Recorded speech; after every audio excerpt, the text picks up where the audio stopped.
the stream hadn't started yet when you said that. Pinball. All right. Well, welcome back, everyone. Just gonna give it a minute for people to perhaps trickle in, and also so that I can go look at the stream and make sure audio is all right and everything. And if perhaps you could share it to me so I can read it.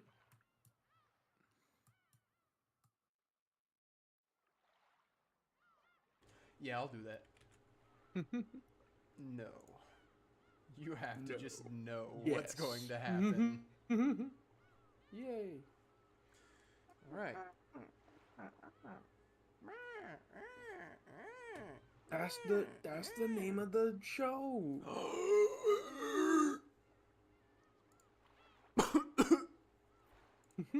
Anyways, let's Welcome just back. get right back into it. You know what we're doing. You know yeah, what we're we here. got through the parental intrigue last time. For now. And when we last left off, we were on a nice beach with all of the cousins who were talking about much less hostile things. Yeah, they wanted to talk about the witch. Yeah, and it seems right now that they're trying to put their good old noggins together to figure out that old epitaph that we saw last episode. So it's been longer than normal for us, even though we're only on episode 4, because last week was Thanksgiving, so we didn't stream it on Thursday. We streamed it on Tuesday, so it's been a week and 2 days since we've last done this. Yes, my voice healed finally. So good for him, but bear with us as we try to remember all of our voices. Yeah, and my voice is gonna undoubtedly Die be again. broken by tomorrow. Yeah. All right. Without further ado, let's get right back into it. So, on the 10th twilight, the journey ends, and you reach the Golden Land. You really are diligent, Maria. You did a good job writing all this down. Oh, I forget a lot, so I always write things down. Mama told me to. Is she stupid? There was a notebook inside the handbag Maria was always carrying around, and Beatrice's epitaph was copied onto it. Thanks to that, we were all able to challenge the puzzle of the epitaph while walking down the beach. Jessica and the rest had already tried to solve it several times, and had already gotten bored with it. However, since this was a first for me, I was so excited that I couldn't stop. It really tickled my sense of adventure. Your what? His sense of adventure. Oh, okay. Let's start with the first line. Behold the Sweetfish River running through my beloved hometown. Where was grandfather's hometown again? I heard that before the war, the Ushiromiya family had a mansion near Odawara, which makes you want to know which Sweetfish River flows through Odawara, right? I suppose. Yeah, because that river would be the starting place. Anyone searching for the Golden Land would head down that and search for the key. What's this river in Odawara? Does it have sweetfish swimming in it? If you're looking for sweetfish in Odawara, it'd have to be Hayakawa. It's famous for its mountain stream fishing. Oh, I hate fish. Maria, you'll understand when you get it. What? You'll like fish? You'll I understand when you believe get a that. bit older. I believe that. Pero salty roasted sweet fish. Yeah, yummy. Even though we just ate, I'm getting hungry again. Shall I bring you a biscuit? Why she just got those like on tap? The real question is does she mean American biscuit, correct, or British biscuit, incorrect? Massive incorrect buzzer. Do you know that? You know the difference between American biscuits and British Yes, biscuits? I do. Okay. I hate the British I biscuits. hate that the British call their cookies biscuits. They are not biscuits, and nor are they good to eat. Yeah, no. No apologies to British audience. Sorry, your food sucks. You understand. You of all people should understand. That is, like, I think the one thing British people agree about is that, except for, like, their seafood, I think they're, like, prideful about their seafood, even though it still is also bad. But... Well, I don't eat the seafood, so on that yeah, way, I don't. we're I'm chilling together. Maria maxing. I don't like fish either. Also, past me probably pointed this out, but just to note, we're on the song we're listening to right now is called "Hope." Yeah, hope. We're all gonna need it. Yeah, I don't know why we're listening to it during the puzzle solving, but Oh, sorry. That's not what I meant. Don't mind it. Oh yeah, the biscuit. yeah. Shannon Chan was faithfully keeping us company since she didn't have any afternoon chores for a while. She's in the thumbnail. I would have thought that, since she's a servant, accompanying us would force her to take care of us and tire her out, but that didn't seem to be the case for her. On the contrary, she seemed to be enjoying enjoy joining in on a conversation with people close to her age. Imagine living with the only person close to your age being Kenon for like almost the entire year. I mean, I guess Jessica's also there, but I bet when the other cousins aren't around, she's like mopey all the time. Dude, it's a wonder that she can smile. That Shannon can smile. And that's why Kenzo hired her. He knew. When I asked, I heard that she was the sort of worker whose room and board were supplied by her employer. So normally, the only person close to her in age was Jessica. Yeah, I can imagine how that might be pretty dull. Dang. Even Battler knows. Okay, so I get that the sweet fish-filled river near Odawara is in Hayakawa. In that case, or is Hayakawa, excuse me. In that case, we gotta go down it. Do you find anything if you head down Hayakawa River? If you follow it downstream, you'll arrive at the ocean. Thanks, Shannon. Real. Of course, you'd reach the mouth of the river. And the third line of the epitaph was, as you travel down it, you will see a village.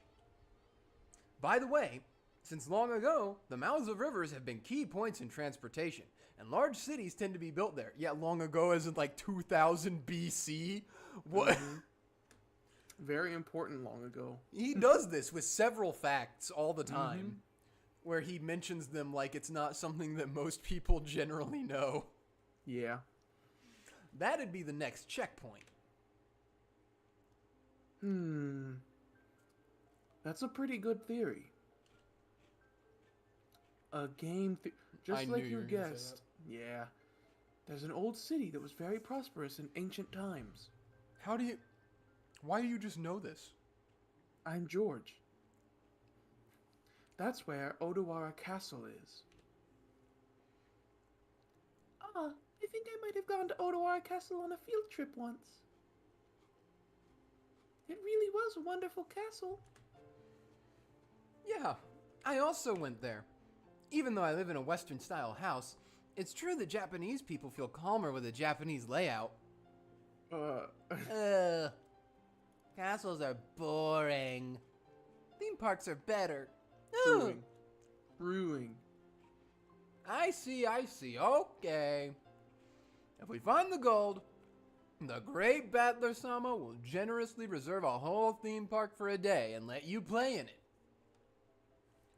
Still, Odawara Castle, huh? The hidden gold of Odawara Castle. Oh, it's actually starting to sound pretty good. Well, we figured out that much 2 years ago. The village down the river where the sweetfish swim... Yeah, that was right. The village down the river where the sweetfish swim in Odawara, we figured it was probably somewhere near Odawara Castle. The problem is the next line. Okay, let's see where Battler's strange reasoning can take him. So far, it's been pretty simple reasoning, but... Jessica grinned broadly. She seemed to be implying that she would have solved the puzzle long ago if it was that easy. Damn it. I'll definitely find it and keep it all for myself. The fourth line. In that village, look for the shore the two will tell you of. I don't know what it means by the two, but anyway, the shore. What does it mean by the shore? No, wait. Oh. Is there any place near there with shore or kishi in its name? I've heard there's a place called Sogakishi in Odawara. Huh? Wow. You sure know a lot about it. What could that mean? Shannon-chan, are you trying to solve the riddle and get the gold too? That makes us rivals. It's not like I'm interested in gold. It's just that George-sama told me about it before. That's because we reached the same conclusion 2 years ago. We even went through the trouble of laying out a map and looking it up. It was about 5 kilometers to the north of Odawara. We definitely found a place called Sogakishi there. However, after that, we get stuck. The 5th line doesn't say where the key is hidden in that place. Maria-chan, could you read it for us? There sleeps the key to the Golden Land. I could read it. Sogakishi is probably large, and there wasn't ever any house built there by the Ushinomiya family.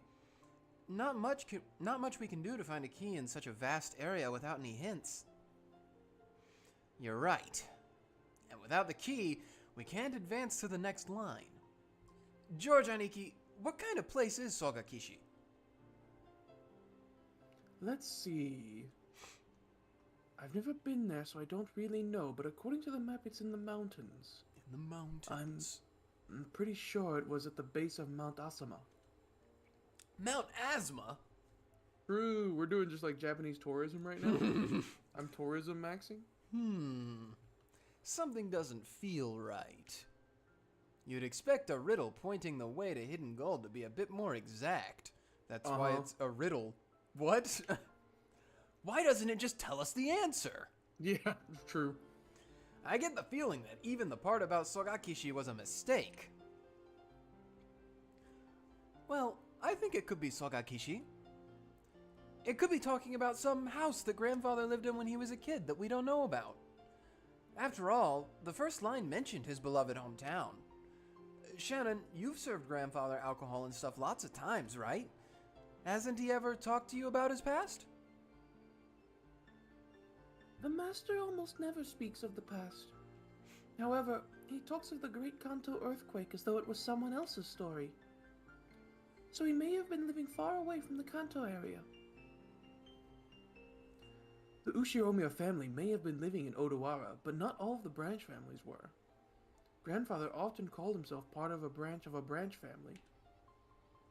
The least connected to the successor. Dang, they got unlucky in that earthquake, huh?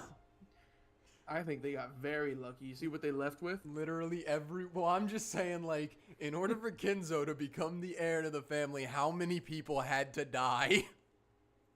3 million. No. And that means the beloved hometown might not even be Odawara at all.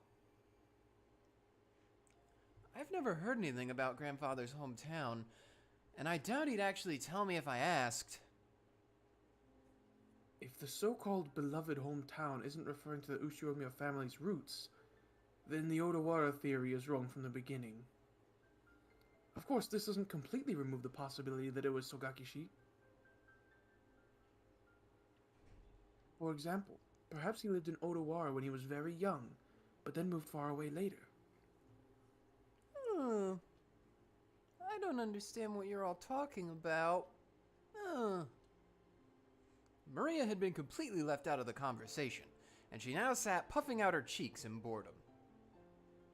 So basically, if we can't even agree on the starting point for this dice game of gold, we're totally stuck. But wait. After the first 5 lines, the thing we end up finding is a key, right? Huh? Even if you don't have a key, it's always possible to bust through a door.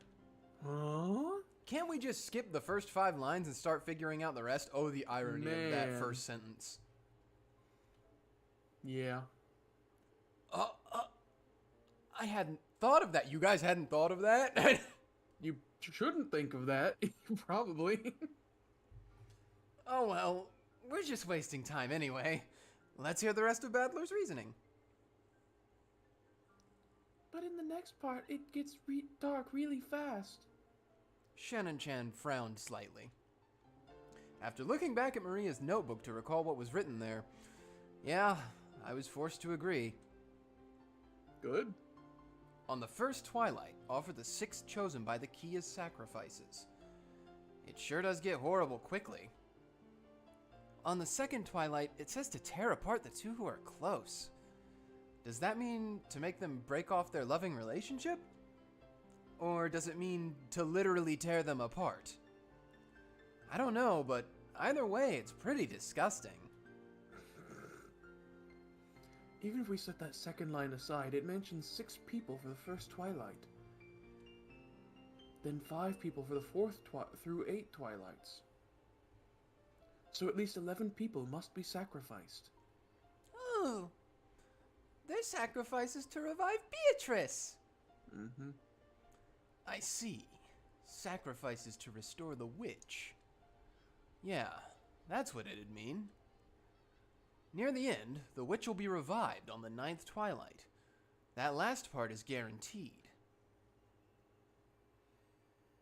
On the 9th twilight, the witch shall revive, and none shall be left alive. So everyone will die in the end. And after that, the 10th twilight is the goal line. Not sure how you're supposed to reach the Golden Land if everyone's dead by then. Depending on how you interpret it, the traveler who holds the key may or may not be included in the none shall be left alive part. But at the end, there's something pretty interesting. After reaching the goal, the witch gives out 4 treasures. One shall be all the gold. The problem is the next one. It says the dead souls will be resurrected, right? Doesn't that sound like it means everyone who died in the earlier lines? If you put it like that, then the part about reviving lost love might refer to the pair torn apart on the second twilight. That's right, and the fourth one refers to the 9th twilight. The 4th treasure is putting the witch revived on the 9th twilight to sleep. If we put a happy spin on all this, it'd be hectic with people dying and breaking up all over the place, but it'd all be made right in the end. The awakened witch will sleep again, and everything will be like it was at the start, except with a huge pile of gold. Woo! The witch must be pretty busy with all the killing, reviving, breaking up, and reuniting people. Not to mention waking up and sleeping. They're so funny. Sheesh. Just when the tale of the hidden gold was getting interesting, it all gets pretty dubious once the witch starts showing up. Too true. Too true. Spit your shit. Too true. I laughed along with Jessica. True. After all, the idea of a witch was just too ridiculous. Of course, once we started laughing like that, Maria, who believed in the witch, got angry. The witch is incredible. She can do anything with magic. Even kill. Even bring back to life. Even give love. Even take it. She can fly in the sky. Can become invisible. Can even make golden bread out of nothing.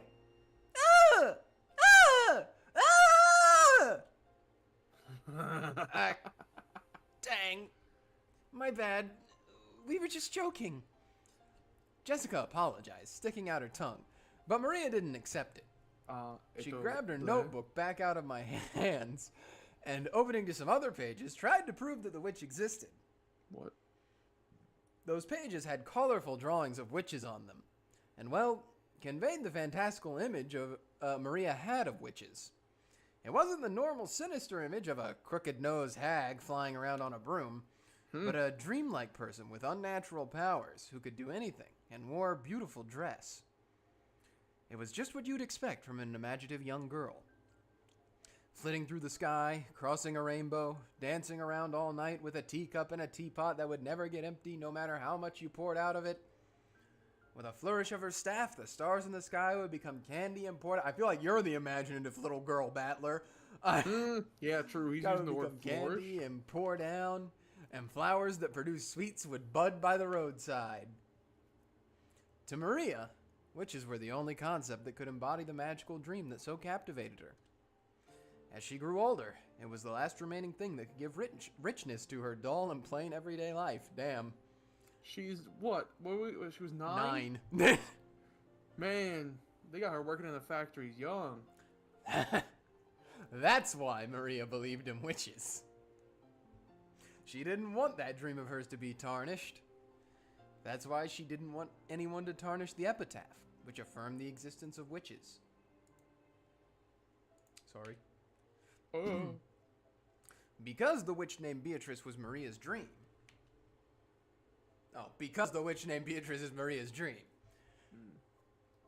To Maria-chan, the epitaph isn't a guide to the hidden gold, but magic to revive the witch. So it was the single link between Maria and the witch. Not true. Well, that's spoilers though. Maria was very angry and clung to George Aniki. Jessica and I scratched our heads and apologized. Boo. True. It might not be possible to smooth things over again like the time she got mad in front of the portrait. Maria didn't seem willing to be easily consoled. Yeah, look at her face. Mm-hmm. Unlike Jessica and I, who hung our heads wondering what to do, Shannon-chan timidly opened her mouth. Oh. Maria-sama, did you know? There's a ghost story about Beatrice that has been passed down amongst the servants.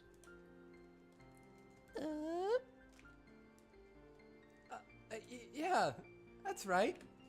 Shannon, tell us about it. I don't really know, but it's apparently pretty famous among the servants. Ooh, no. What is this? A ghost story? Yes. Just stop there. Yes. He's tired of explaining everything for everybody. Yes, Battler, it is. Anyway. It seems it's a story from before we were born. I also heard about it from my mother. Yes. Yeah. It has been passed down since the time of the mansion's construction. The servants of that time whispered that the mansion had 2 masters, one of the day and one of the night. The tale that Shannon told was just like a typical campfire ghost story. If there was a forest with a witch living inside it, then of course the witch would come pay the mansion a visit from time to time. At some point, this ghost story naturally sprouted up between the servants. When people do the rounds a second time to check doors, windows, and locks that were supposedly closed, they'd find some of them left open. Lights that were supposed to be off were turned on. And lights that were supposed to be on went out. Things left lying around would disappear. And things would appear when no one had any memory of putting them there. I've got ghostwriting. Dots. When any of these things happened, the old servants would say that the witch had visited the mansion, invisible, and was playing pranks. Oh. See? She exists! Beatrice exists! Yeah, she exists. Long ago, it was always right before leaving for school that I wasn't able to find my bag and stuff. Maria puffed out her chest with an as though, True. as though this was final proof of the witch's existence. Yup. If I opened my mouth, Maria would probably be hurt again, so I didn't. I mean, you hear this kind of story everywhere. Depending on the place, they might blame it on a dwarf or an elf. A dwarf? The only difference is that they call it a witch on this island. Of course, walking around a vast, elegant mansion at night would be a little unsettling. You know what, Battler? You better start believing in ghost stories. You're in one! It's an island devoid of people. Since the mansion is so drafty, walking around on the night of a thunderstorm would certainly be eerie. In addition, some servants have also seen will-o'-the-wisps and glittering butterflies dancing around. Canon-kun also saw something like that when he went patrolling one night. And recently, you often hear servants talking about strange footsteps heard inside the mansion near midnight. We've whispered together that the Beatrice-sama in the portrait sometimes makes herself invisible and walks through the mansion. It happened a while ago, but even I have heard footsteps while patrolling at night that resemble these stories. Whoa. That's scary. But there's nothing to be afraid of. Beatrice-sama is another ruler of this mansion, separate from the master. So there's no need to be unnaturally afraid. If you respect her, I hear she won't do anything bad. However, she can be quite terrifying if you don't respect her, right? Correct. I've heard that just before I began working here, someone who spoke badly about Beatrice-sama fell down the stairs and quit after receiving a large injury to their back. Hey, yeah. I'm getting this uptight voice, or this high-pitched voice. Because of that, there was a rumor between the servants that Beatrice-sama's anger had been brought down upon this person. Oh. Oh my gosh, the face again? Anger will definitely be brought down on Battler and Jessica. Ugh. Real. I'm sorry. Yep. I don't want her anger to be brought down upon me. I apologize, Maria. Of course, I also apologize to the witch. I'm sorry, Beatrice-sama. Please forgive an outsider's nonsense. I'll apologize as well. I'm sorry, Beatrice-sama. Will the witch be able to forgive us now? Don't know. Witches are fickle, so they forgive when they want to, and don't when they don't. That's no good. Maria-chan, isn't there some kind of good luck charm that could prevent Butler-kun and Jessica-chan from suffering Beatrice-sama's wrath? Maybe something that can block against magic? By relying on Maria, who was proud of knowing the most about witches, George was trying to revive her self-esteem. Revive. Once again, I've got to admire his ability to calm kids down. After taking a moment to cross her arms and seriously ponder whether there might be a charm that could save us, she started flipping through the pages in her notebook. I thought it was just a scribbled diary, but there also seemed to be quite a few pages that looked like they'd come from a book on black magic. Maria solemnly considered a group of these pages, which contained things that looked like magic circles. Apparently, Grandfather wasn't the only one with a black magic hobby. When Maria finally found what she was looking for, she snapped the notebook shut and threw it into her handbag. Then she began fishing through the bag's contents. There seemed to be various jumbled up things in there. After a while, she took out various pieces of junk, although they were probably important magical items to Maria, and repeatedly threw them back in, saying they were wrong. It was all a little humorous, just like when Oman. That is, they're evading copyright. It's Doraemon. Oh. It's one of those Japanese cartoons that's been on for like forever, but you can't put its real name. Took out the wrong tool. Finally, she seemed to discover what she was looking for. With a face that was unimaginably cheery when compared to the intense expression she had worn until now, she held those out to Jessica and me. I grabbed it and saw that it was a very cheap-looking charm. Woo! It looked like a bracelet made from a plastic rosary, with a scorpion-themed medal attached. Haven't you ever seen those cheap Zodiac-themed accessories? The kind you might get when...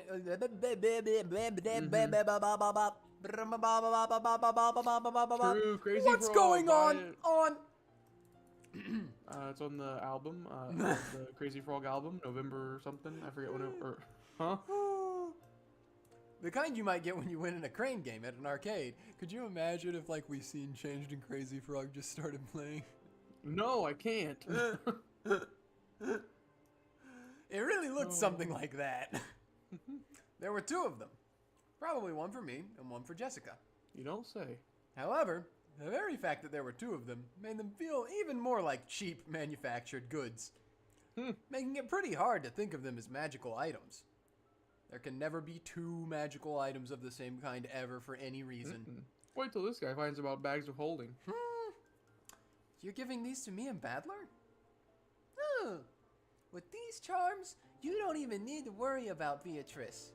Because scorpions have the power to ward off magic. Huh. Really? Didn't know scorpions could do that. Badler doesn't believe. I'd said too much and angered Maria again.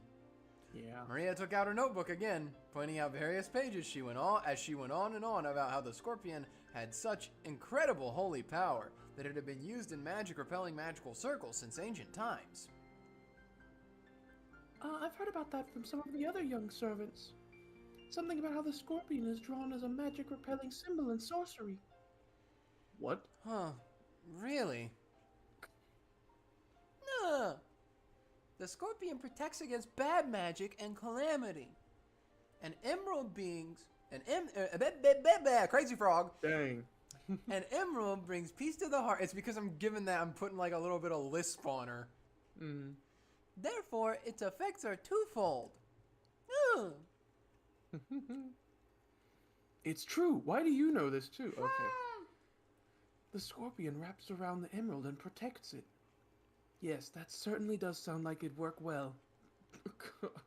I really wanted to make fun of those worthless-looking charms. But as I watched Maria explaining with all of her heart and realized that she'd found them for our sakes, I started to feel like it might actually work, even if it was just a prize from some game center. The material quality of the charm didn't matter. What mattered was the strength of her feelings. Aww. Even I don't think of myself as the sort of loser who'd laugh at something like that. Okay, thank you. I apologize to Beatrice-sama, but even if I do end up getting cursed, I'll be safe now thanks to Maria's charm. Right, Jessica? Yeah, that's right. Thanks, Maria. Wear it on your arm when you want your heart to be at peace. Put it in your wallet when you... and your money won't decrease. Dang. If you hang it from the doorknob, bad things can't get in. It's a really convenient charm. What an incredible effect. If Maria-sama gives it her confident seal of approval, then it surely must be reliable. Shannon-chan clapped her hands together, and Maria stuck out her chest. She was totally in a good mood again. It's probably best if we let her lead the conversation a bit longer, if it'll keep her in such a good mood. Come to think of it, she looked a bit bored when we were getting excited about the hidden gold, probably because she couldn't keep up. While eating the cookies Kumasawa-san had baked, Jessica and I asked Maria this and that about black magic. Maria happily chatted away in response to our questions. Each time, George Aniki and Shannon-chan would act surprised or chime in.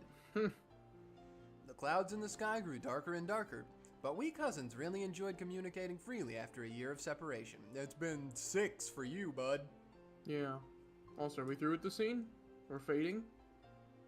Nope. Oh my gosh. Did I just feel a drop on my forehead? Huh? I wonder.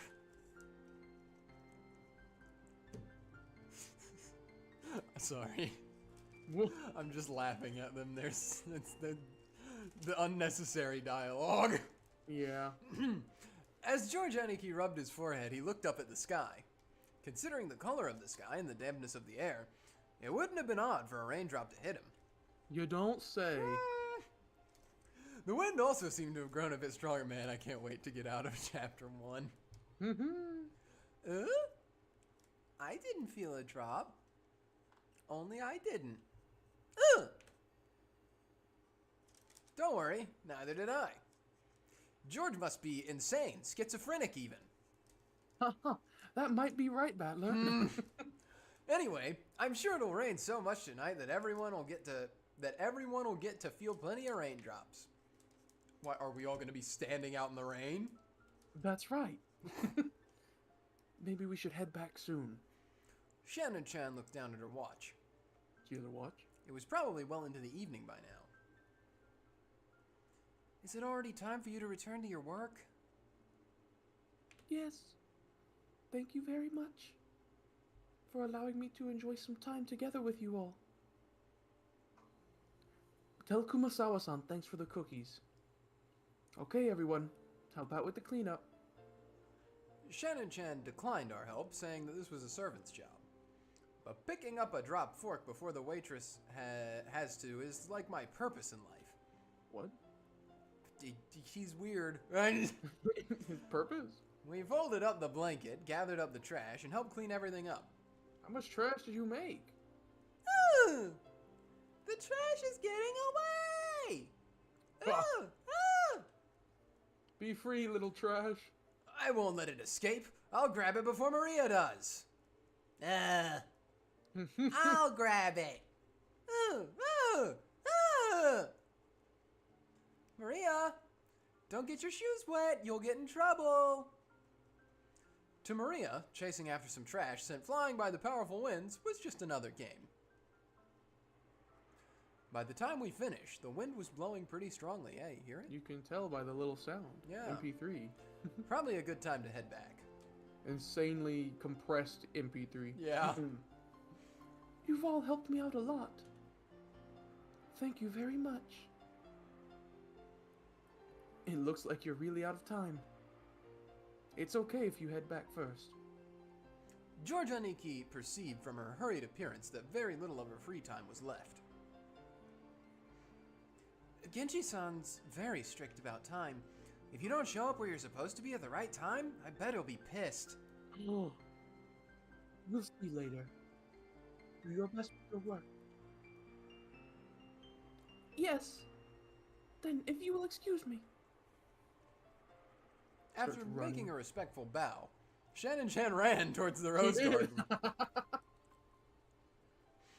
Okay, let's head back to the guest house. We can watch TV or something and relax a little. Wanna watch TV? Wanna watch TV? Ooh! The first iPad kid? Then it's decided. Let's all head back and watch TV together. Maria, who wasn't done having fun, agreed once television was mentioned. We climbed up the gentle stairs and returned to the rose garden. I hate those kinds of stairs. They got 3 different kinds of stairs. Did you see that? They do. 4 right here? No. The wind had grown very strong, and roses shook throughout the garden like ripples on the water. Ooh. This might be our last chance to see these beautiful roses. I bet tonight's typhoon ruins them. These roses might be done in by tonight's winds. You're right. Still, I think the roses were pretty lucky. After all, they got to welcome all of you before a typhoon. Don't forget magic, dummy. Anyway. Bozo. Yeah. All flowers lose their petals eventually. But that means we can admire them even more when they're in bloom. Shut your goofy eye. That's right. Maria, burn this image into your eyes. I like to imagine he's like grabbing her eyeballs and like holding them open. Oh. At this moment, they're the best roses of the year. Ooh! Burned into eyes. Yeah. Right then, Maria suddenly clapped her hands. It looked like she'd remembered something. The rose that she wanted to get. My rose. The typhoon will send it flying. Oh. Oh, you mean that sad-looking rose that George Aniki marked with a ribbon? Maria apparently remembered where the rose was. She ran at full speed. Bye. The rest of us followed her. Dang it.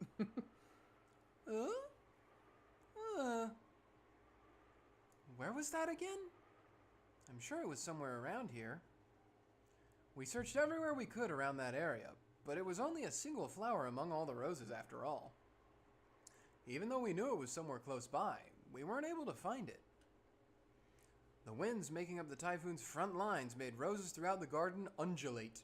Why'd you use that word? It was almost like it was teasing us by making the location of Maria's rose impossible to find. Undulate. Maybe it wasn't here. Let's try spreading out a bit in our search. Sounds good. Let's go for strength in numbers. Huh? What's up, Maria? Oh god, this is gonna kill my throat. Yeah. As we made to split up and search, Maria tugged on my jacket with an unhappy face. You could tell that she didn't want us to leave that spot. What is it? What's wrong? My rose is here. It's here. But it's actually not, right? Maybe it was on the other side of the flower bed. If we all look, we'll find it fast, okay? It's here. My rose is here. Look for it. Look for it. There she goes. Ah! Maria stomped her feet in irritation. She pointed at that spot and said it was definitely there, but in actuality, it wasn't. Dang. Even so, Maria got mad when we said we were going to search elsewhere. We were at a loss for what to do. For a while, we had to stay near Maria and pretend to search through that rose thicket.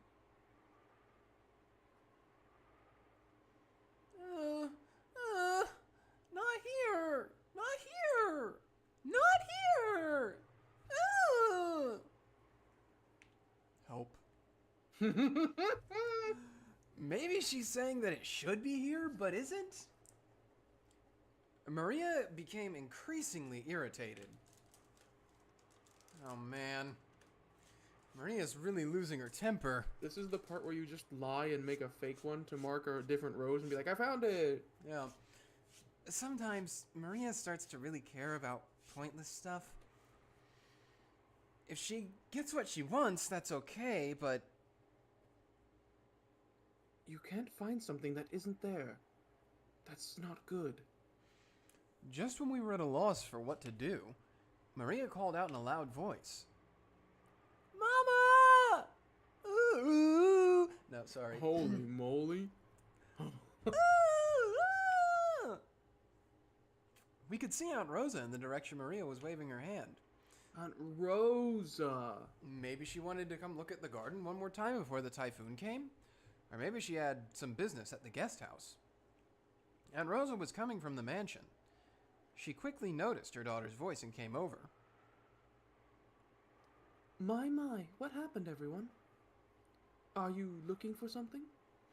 Look for it. Mama, you look for my rose too. Your rose? We found an unhealthy rose around here and marked it. We tied a candy wrapper around it, but Maria, if I remember correctly, it was growing right in front and really stood out, didn't it? Unless it grew legs and ran off somewhere, it must have been somewhere else. It got up, and it danced away. Witch magic. Maybe you remembered it wrong. Uh-oh. It is here. It is here. Mm. Doink, doink. Bedler doesn't believe. Oh, here we go. Yep. How many times do I have to tell you to stop saying ooh, ooh before you'll understand? Mama will look for it, so stay quiet. I'd never seen Aunt Rosa be anything other than kind and gentle, so her anger surprised me a bit. Aunt Rosa began searching as well, so we went along with her for the time being. But we were already more than sure that it wasn't around here. So it didn't take long for Aunt Rosa to realize that too. The rose isn't here. Did you mistake this place for somewhere else? There are so many roses around. That's wrong. It is here. Mama doesn't believe.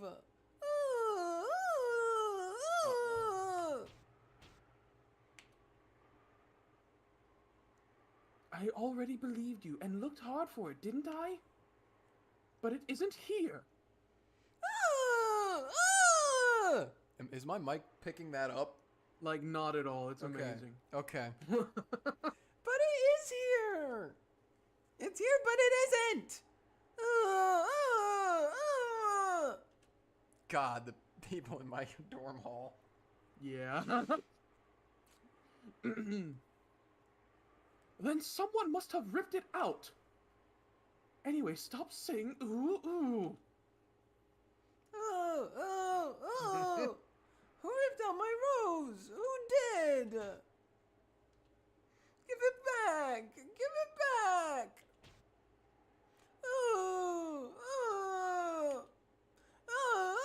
Gosh.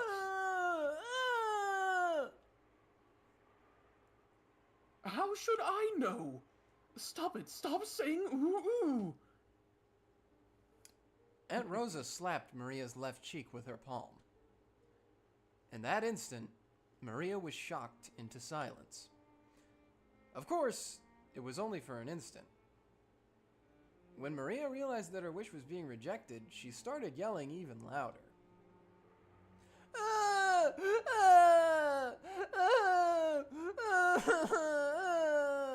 My rose! My rose!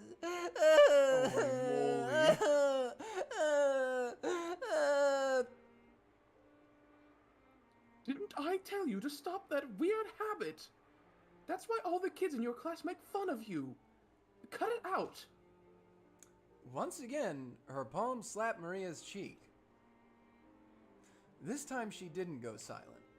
She choked as she started crying and began to bawl in an increasingly loud voice. Aunt Rosa was clearly irritated and lifted her hand once more to try and shut her daughter up.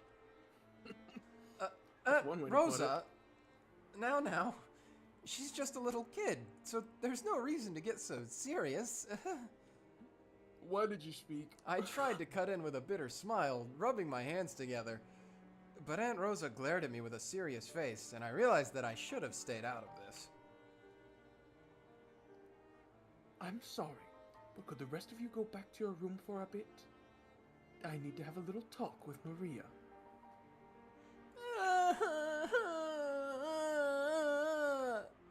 Nobody believes in my rose, even though it was here. Look for it. Look for it. Here. It was here.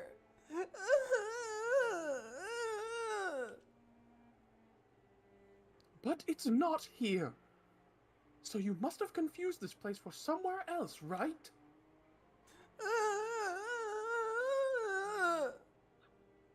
It is here. It's definitely here.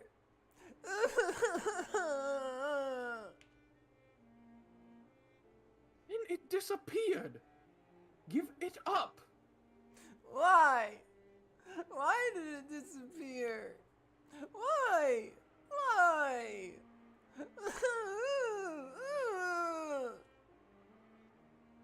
I don't know that. So stop saying ooh. Aunt Rosa once again raised her hand, overcome by emotion, and slapped Maria's cheek. It was strong enough to knock Maria over. Hey, Aunt Rosa, even if she is your daughter, violence isn't the answer. Quit speaking, bro. I stepped between them to protect Maria, who was still on the ground crying, ooh, ooh. I knew that, as an outsider, problems between parent and child were none of my business, but I wasn't brought up to just silently observe something like this. Then leave. Don't you think it's weird, Bad Lacoon? Are there any girls at your school who mutter ooh? Well, I am in high school, but for an elementary schooler, I think saying ooh, ooh is pretty cute. Cute? Saying ooh is cute. Cute. My careless words seemed to have earned me Aunt Rosa's wrath. She grabbed my collar with a terrifying expression. Don't say such nonsense. Do you know how old Maria is? She's 9. She's a 4th grader, not a kindergartner. But she still makes that sound during class. Don't you get it?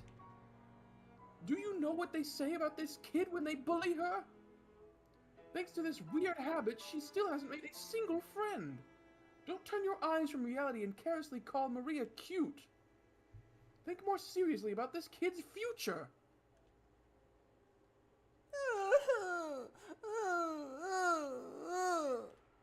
Holy moly.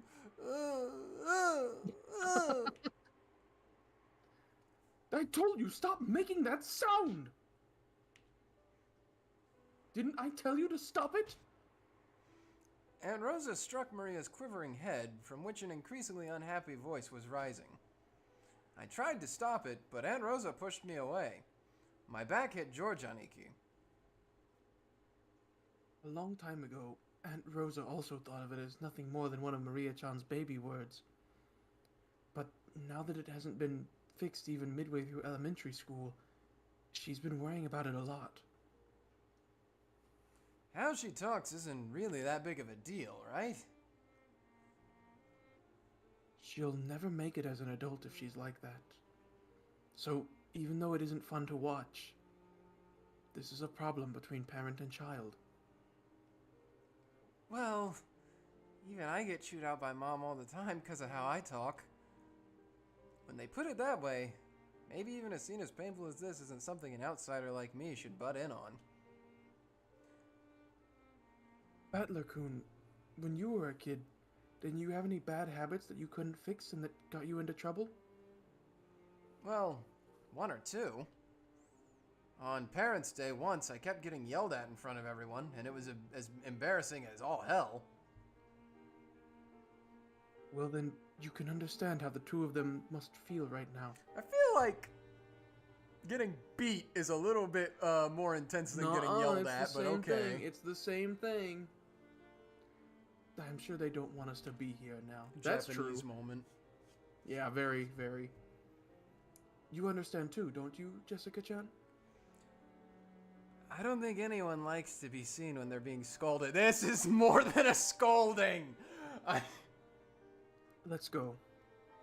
We'll return to the guest house. Then, after Maria-chan comes back, let's welcome her as if nothing happened. Yeah, that's super that's Japanese. Definitely what she wants. Yup. She doesn't want your sympathy as her cousins or anything. She doesn't want you to like make her feel better. She just wants you to ignore it. Yeah. That's probably for the best, isn't it? Uh-huh. We thought George Aniki's point was probably a reasonable one, and we may have been eager to use that reasonable-sounding argument as a justification to retreat from this heart-rending scene. Remember, this is the 80s and in Japan, so Yep. they're, you know, any clear issue, just ignore it and it'll go away. It'll take care of itself. Yep. Jessica and I nodded at George Aniki, and we all left. We called out towards Maria, telling her that we were going to head to the guest house, but she didn't seem to hear, and we felt sort of guilty and shameless after saying it. You should! I was trying to figure out what song we're listening No, to. you're good. Dang it. That doesn't matter that much. I wonder what it is, though.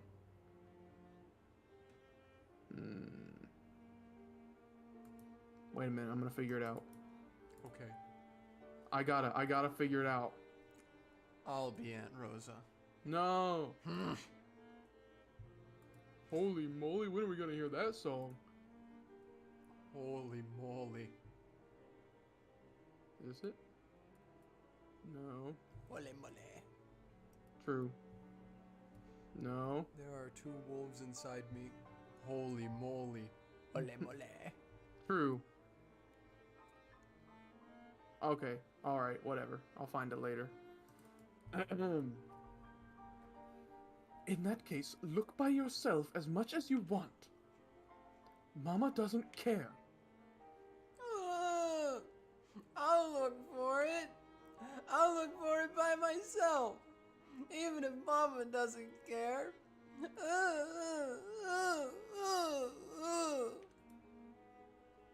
Have it your way. Burger King?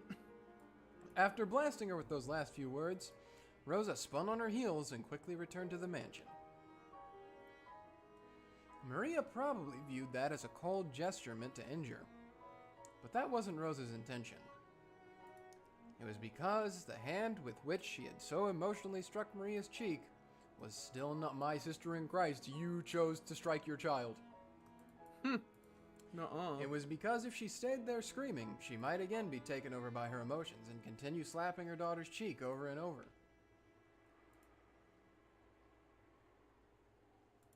Kenzo when beating his children. Surely they will turn out normal because of this. It's what I just finished rewatching season 1 of Invincible. It's, why did you make me do this to you? Yeah. After Rosa left, Maria was left alone in the rose garden.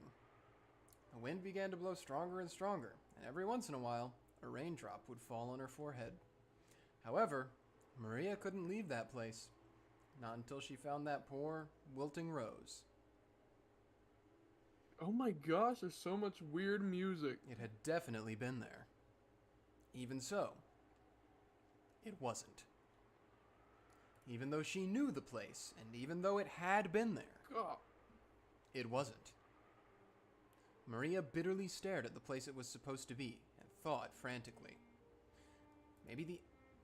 Oh, I'm Maria now. Maybe the angle I'm looking from is wrong. Maybe the height I'm looking from is wrong. While gazing at a single point, Maria repeatedly stood up, changed her position, and continued to stare. The wind was getting stronger and stronger, but Maria kept on looking for that rose in front of the flower bed.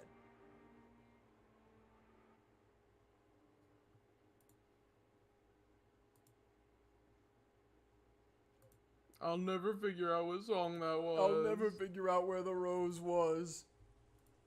Anyways, Kenzo noticed the sound of raindrops beating on the window. It seemed to be pouring down thickly. It had begun to rain later than the weather report had predicted. Kenzo approached the window as if being summoned by the sound of the rain. The sound of the rain is a sound of silence. That sound feels quieter than any silence, and makes humans remember that in the end, they are alone from the moment they're born to the moment they die. I can't sympathize with you there, Chief, but neither of those things are necessarily true. yeah, In fact, most of the time when you're born, you are not alone. Most yeah, of the actually, time. yeah, no, you.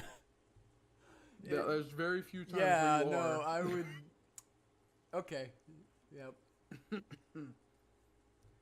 Oh, here we go. Here's where my voice is gonna get shot.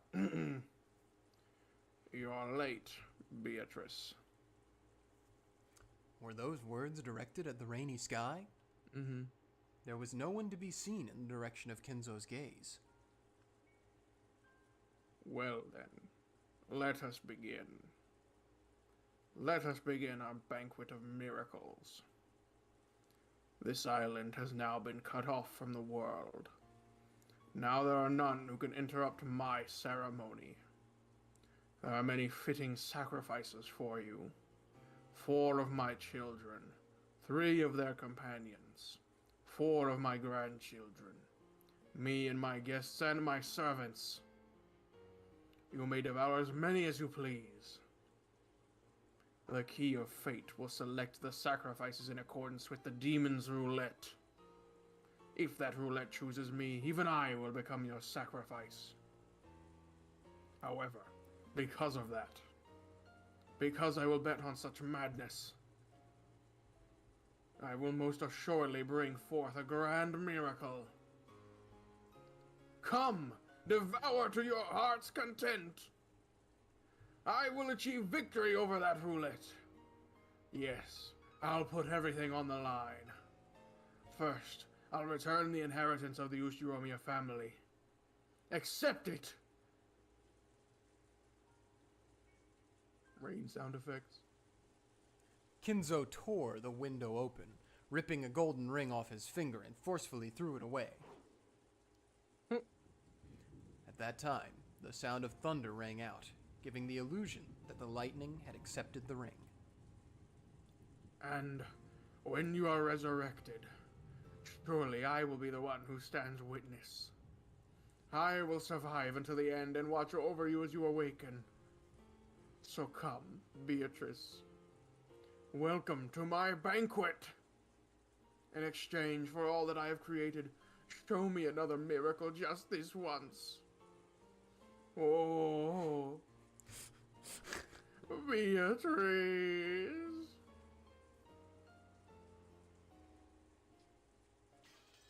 There we go.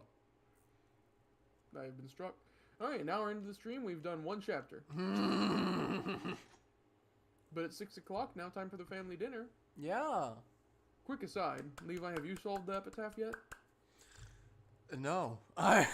You have any clues? They talked all through it. They gave you the hints a little bit. No, I got nothing. No?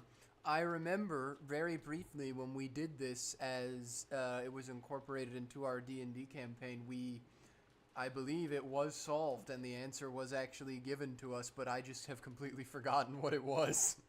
Yeah, for those of you who don't know, I tried my best to incorporate Umineko into a D&D campaign, and I used the same epitaph, although I changed the solution, because the solution used real-world locations and names and stuff like that.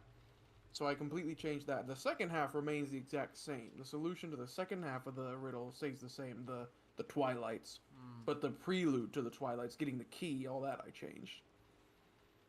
Yeah, no, I'm stumped in that regard.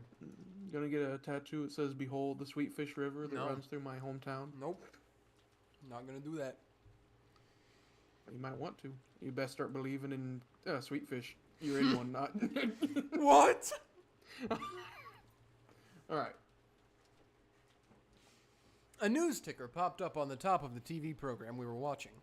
Boop, The disaster boop. report told how many Oh, okay, sorry. The disaster report told how municipalities all over were continually sending out rain, flood, and wave warnings. Of course, the raindrops beating harshly on the window were even more convincing. This rain's incredible. Still, when it's raining this hard, it also feels like it might stop at any moment. True. You No, he's real wish. about that one. They said the typhoon's moving slow, so it might be like this all day tomorrow. And even a little bad weather stops the boats from coming. It looks like we won't be able to head out on Sunday after all. Just in case, I cleared all outside business from my Monday schedule, and I'm glad I did. Which means, looks like we'll get to skip school Monday. Living on Dang. an island's starting to sound pretty good. Come to think of it, Jessica, you've got to take a boat to school every day, don't you? What do you do when the boats stop running? Do you stay home when it rains and show up late when the wind's blowing like King Kamehameha?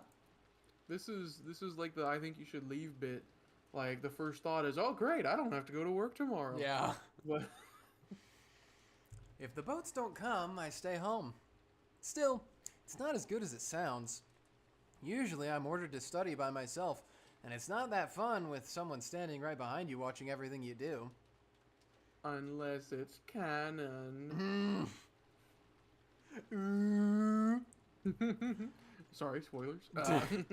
During the rainy season, does the weather ever stay bad for a long time and make you miss a bunch of days in a row? That does happen sometimes. Still, I get a call from my homeroom teacher every single day who'd sourly guide me on how I should teach myself and what I had to turn in. She can't skip school as easily as you're imagining, Badler-kun. She's got to follow the rules for people that travel to school by boat and get a good amount of studying done. It'd actually be easier just to go to school. In my own room, I get distracted and can't concentrate. After being made to do nothing but workbooks for several days straight, it's pretty hard to handle all that mental stress. What do you get distracted with in the 80s? What do you do? Tomodachi. That was the 90s, but yeah, sure. When Near I get enough. into college, they're rich. They probably have like the early beta version or something. Yeah, true. When I get into college, I really just want to go to some dorm and quickly say goodbye to this inconvenient island. Ah, okay. By the way, what do you do when the weather's good in the morning, but then gets so bad on your way home that the boats are closed? Do you spend the night at school? Yeah. Yep. That actually happens a lot. Because of that, they've built some lodgings there for people who can't get back to the islands they live on. That's where you'd spend the night. Sometimes when it gets really bad, you can't get back home for a few days at a time. Someone commuting to school or work on a train packed to twice its capacity might carelessly think that commuting by boat would be pretty interesting and fun. What a weird place to. I know, that's what I... But it sounds like it comes with troubles of its own. You hear thoughtless tourists saying stuff like that all the time. I've had enough of island life. I really just want to graduate high school and say goodbye to this island. You know, weird quick aside, I'm gonna make a weird quick aside. I kind of want to try doing the island life like they're talking about. Yeah? Like, you know how every like different type of lifestyle has different drawbacks and positives? Mm-hmm. I kind of want to try all of it. Yeah? Like, I might not like it, but I want to live that bad part as well. Like, I want to do island life. I've done car life too much, and also maybe I've just soured on cars based off of my recent experience. But I wouldn't mind train life, car life. I did bus life for a time when I was at college. Yeah. But I wouldn't mind that. What do you think? You want to try a certain life? I don't know. I think a walkable city would be nice, but I just don't think it's ever going to happen in my lifetime in the United States. Yeah, that's true. That's I real. think if I wanted to do something like that, I'd have to move somewhere in Europe, but I'm not sure if I want to do that. So That's very fair. It's I don't know if I'd ever want to live in a different country. It's just so it'd be so much to do well, that. it's I don't know if that, it'd be worth and then it. also learning another language. Yeah, which the like culture. I if I really was like I'm gonna move somewhere, I would dedicate time to doing it. I would try to learn the language. I would try to at least get myself a little ingrained in the culture. But still, it's a whole ordeal that I don't necessarily have to do. So it's one of those things that I'm like, eh. I think the one place I would maybe like to live in Europe would probably be, I think, the Czech Republic. Yeah. Because they have a lot of similar values to Americans, I feel. So. Yeah. I don't know. I do like Japan, but I definitely wouldn't want to live there. I don't think. I just want to Same. visit. Yeah. Maybe have like a vacation home in Japan if I could ever have Ooh, a enough summer money to do home. that. Yeah. Oh, would you build a summer home or a winter home? I'd probably build a summer home because no, Japan. Some places in Japan get snow. Yeah, you could go to Hokkaido. Yeah, I'd probably be willing to do like a winter home in Hokkaido. I think that would be pretty cool. No pun I intended. think I think like a cabin between Hokkaido and like somewhere south of it, so that way I could drive up to go to Hokkaido, but I could also go down to Tokyo, or I guess probably not drive, probably train, but still Yeah. do a little bit of both. Yeah. Okay, weird aside finished. Yeah. But they're all dorm schools, even for high school, right? Why'd you choose that Nijima school of all places? Maybe because it's right there? Yeah, it's one boat ride. I've wanted to go to one of those from the beginning. Oh. But Mom's always going on about how I need to learn manners and discipline as a successor. So I ended up sticking close to home, even for high school. Man, I hate this island. I just want to go live in a city. I don't care if rain or even spears fall from the sky, as long as I can move to a city where I can wear casual clothes and sandals. That's what you want? And I can get into a convenience store in less than 5 minutes. Now I relate to her. Double quick aside, have you heard the story of the country mouse and the city mouse? No. It's an old parable. I think it must have originated in Japan, much like the story of Princess Kaguya or the red and blue Oni. The story of the city mouse and the country mouse is a tale about, well, there's a country mouse and a city mouse. They're like cousins. And the city mouse comes and visits the country mouse. And it's exactly what it sounds like. They're rural and urban. And the country mouse is like, oh, this is what we got. We got a few little bits of food, but we don't got much. But it's pretty quiet and nice out here. And the city mouse is like, this sucks. Man, you got to come check out the city one of these times. And so some time passes and they go visit. And the country mouse is like, oh, this is the city. And the city mouse is like, yeah, look at all this massive amount of cheese and stuff we get. And then a cat starts chasing them and almost kills them. And they hide barely. And the city mouse is like, yeah, you got to deal with that. But, you know, the cheese is pretty nice. So it's just a big parable of, like, what would you rather have, you know? Well, you got to come with which drawbacks you want. And I think Unlimited bacon. Unlimited bacon. But cats. But cats. I think Jessica would want no bacon. Or wait, no, she would want unlimited bacon. Unlimited bacon, but cats. Yeah, but cats. Anyway.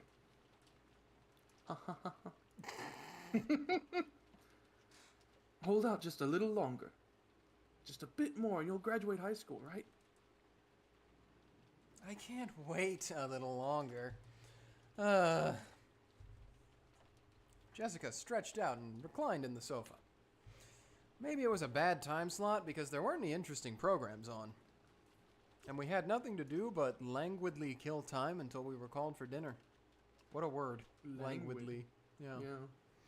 After that episode, Maria never returned to the cousin's room after all. She's dead! And Rosa probably took her back into the mansion. It had to be pretty boring for Maria all by herself while the adults had to have a confusing conversation. Man, sucks for her.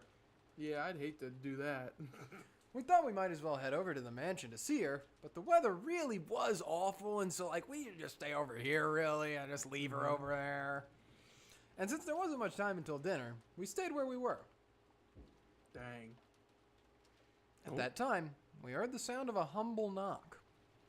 Jessica answered. Yes? The preparations for dinner are complete. Please come to the mansion. It was Canon-kun's voice. Did he go through all the trouble of coming from the mansion in this rain just to get us? Couldn't he have just called us on the telephone? Nuh-uh. Well, I guess servants at work don't always get to take the most efficient route. Just when I was getting hungry. Let's go. George Aniki turned off the television and stood up. My stomach's been growling for a while. I've always been a huge fan of the main family's dinners. And didn't Goda-san say it was calf steak or something? Oh, I can't wait. These dogs are barking. I have a video I need to send to you. Remind me about that. Okay. Our dinners are always even more fabulous than usual when the family conference comes around. Even I'm looking forward to it. Let's go. As we left the room, Canon-kun bowed silently and respectfully. I'm Canon maxing. I'm holding my arm out just like him right now. Okay, For real. Let's go. Is the rain pretty nasty out there? Yes. Take care not to get your garments wet. After seeing the three of us out, Canon-kun peered into the empty room. Wasn't Maria-sama with you? No, she's not. Wasn't she with Aunt Rosa? Woohoo! You idiots. Rosa was lying on a sofa in the empty parlor, having fallen asleep before she knew it. Ooh, beating a kid is hard work. Me after working my 20-hour shift at the child beating factory. Yup. She was bearing a burden that the children couldn't even imagine. See? She was just so sad because she beat her daughter, guys. Why did you make me do this to you, Yeah. Mark? That's why she only needed to let her guard down a little before the weariness immediately dragged her into a world of sleep. Realizing this, Genji brought a blanket over to her. When he tried to spread it over her, her eyes snapped open as though she'd been shocked with electricity. Oh. Thank you, Genji-san. When she realized that the thing that had touched her was just a blanket, and that Genji had been considerately trying to give it to her, she let out a sigh of relief. Did I wake you? My sincere apologies. No, it's okay. I hadn't planned on sleeping in the first place. What time is it now? When he was asked for the time, Genji checked a pocket watch that he took out of his chest pocket. He would. It is slightly after 6 o'clock. Rosa gave her head a little shake when she realized that not much time had actually passed, even though it felt like she'd slept for ages. Even though she didn't feel rested at all, the drowsiness that had enveloped her must have been pretty deep. Thank you. I'll be fine without the blanket. I mustn't sleep at such a strange time. My sense of time has been completely thrown off. The rain has finally started pouring down in earnest, hasn't it? Rosa finally realized that the peaceful sound that had put her to sleep was actually the rain. The wind's blowing hard, too. I wonder if the typhoon's finally here.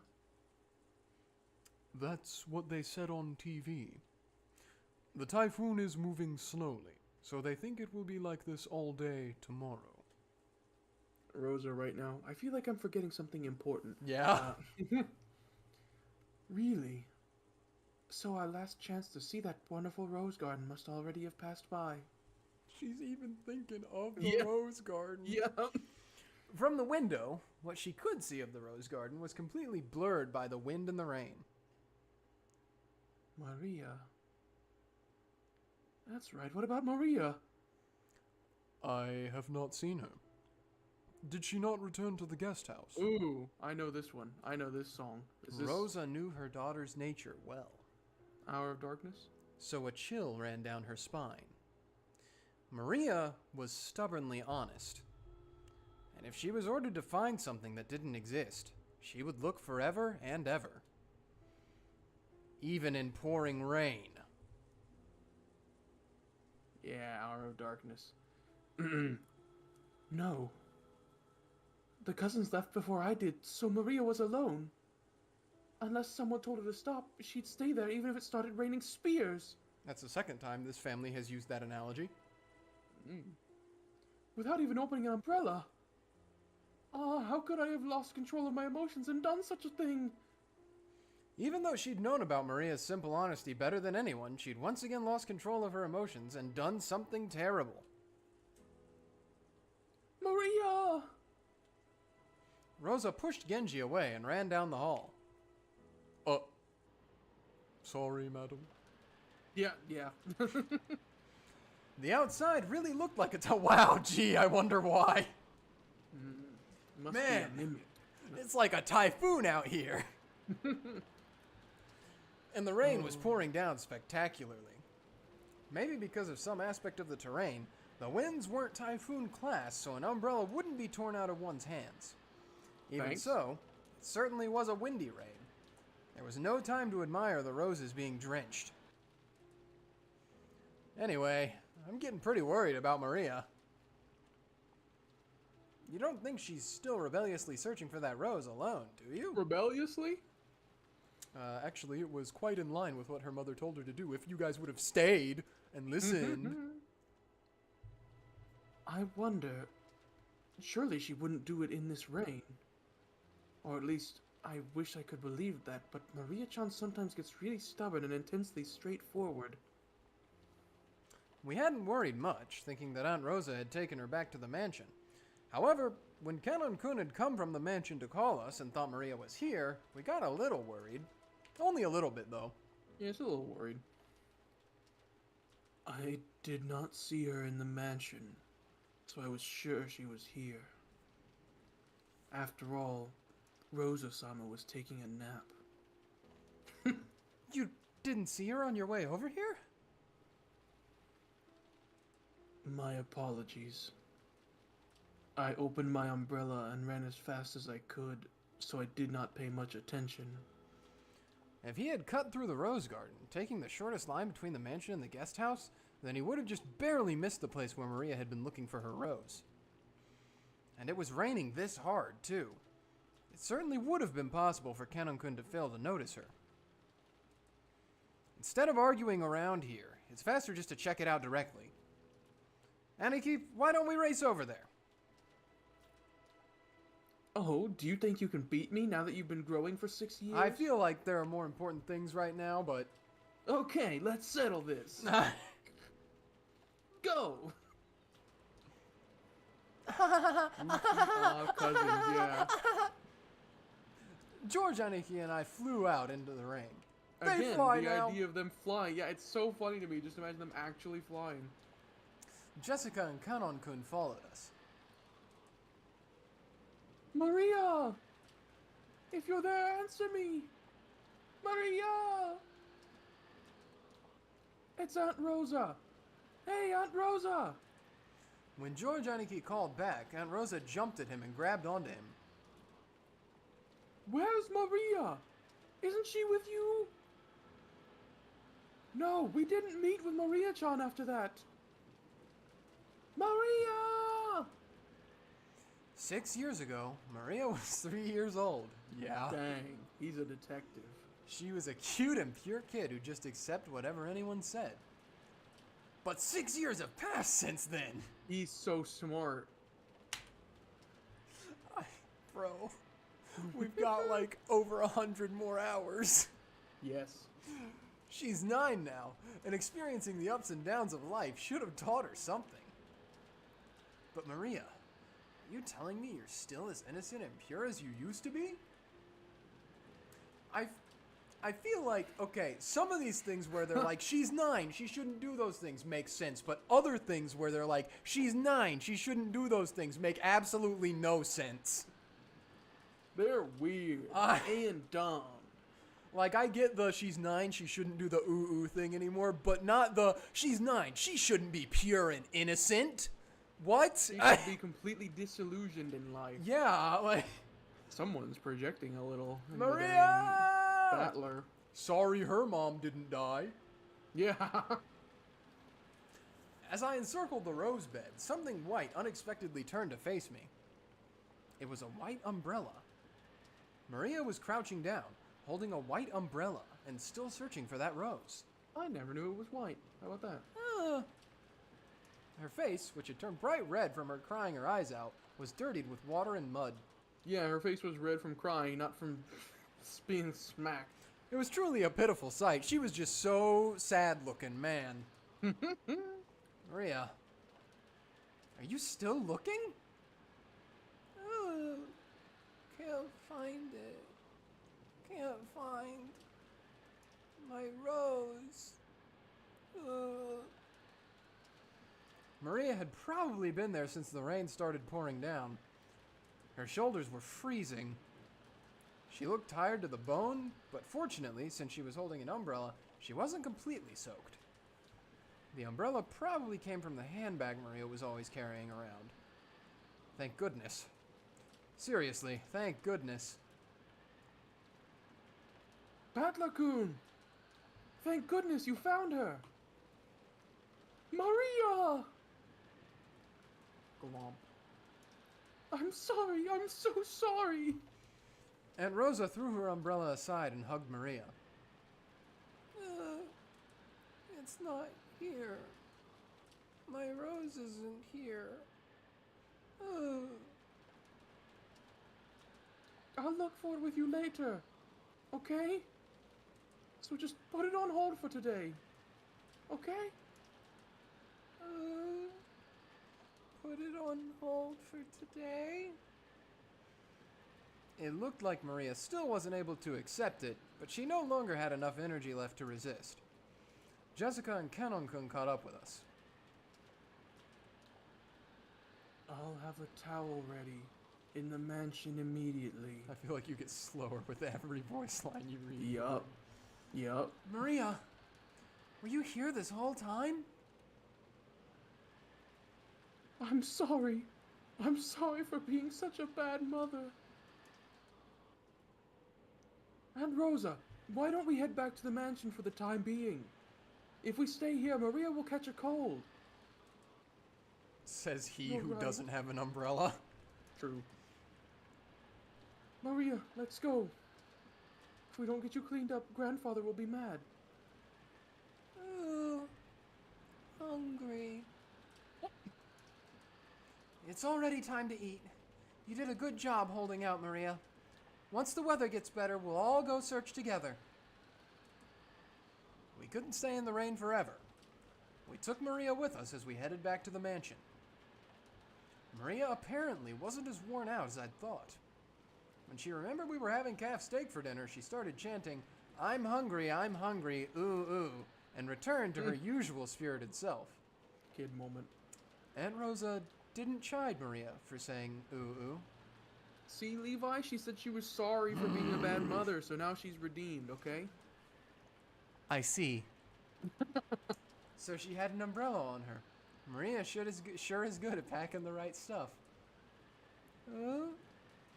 I didn't bring an umbrella. But then who was phone? What? Then how did you get that white umbrella you're holding? What did you say? I said, but then who was phone? Phone? Have you not heard that? No? Oh, I'm too old. Okay. I'll tell it to you after. Okay. Ooh, I borrowed it. Some caring person must have brought her an umbrella. A normal kid would look for shelter once it started raining, but Maria was too stubborn to give up so easily. There was shelter right there with that gazebo. True. So maybe that caring person gave up on telling Maria to find shelter and decided to give her an umbrella. I see. I'll have to thank that person. Who was it? Ooh, Beatrice. Gulp. The name Maria cheerfully mentioned was that of the island's witch. Rosa took a deep breath and asked again, trying to do so in a way that wouldn't damage Maria's good mood. Really? That's wonderful. So who was it? Who brought you that umbrella?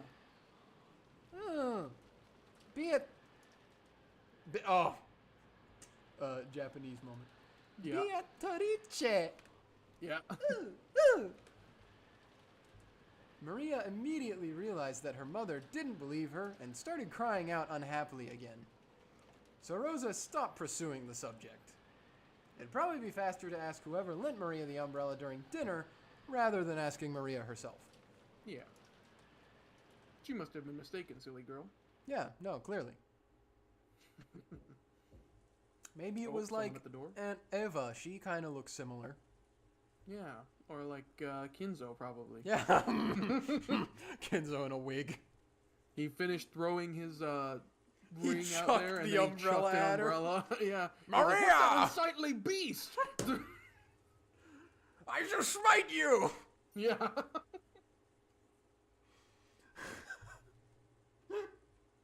What did he call her again? Yeah, I don't know. He said something she to the was like a horror to the eye or to behold Yeah. or something. Unpleasant. Oh, gosh.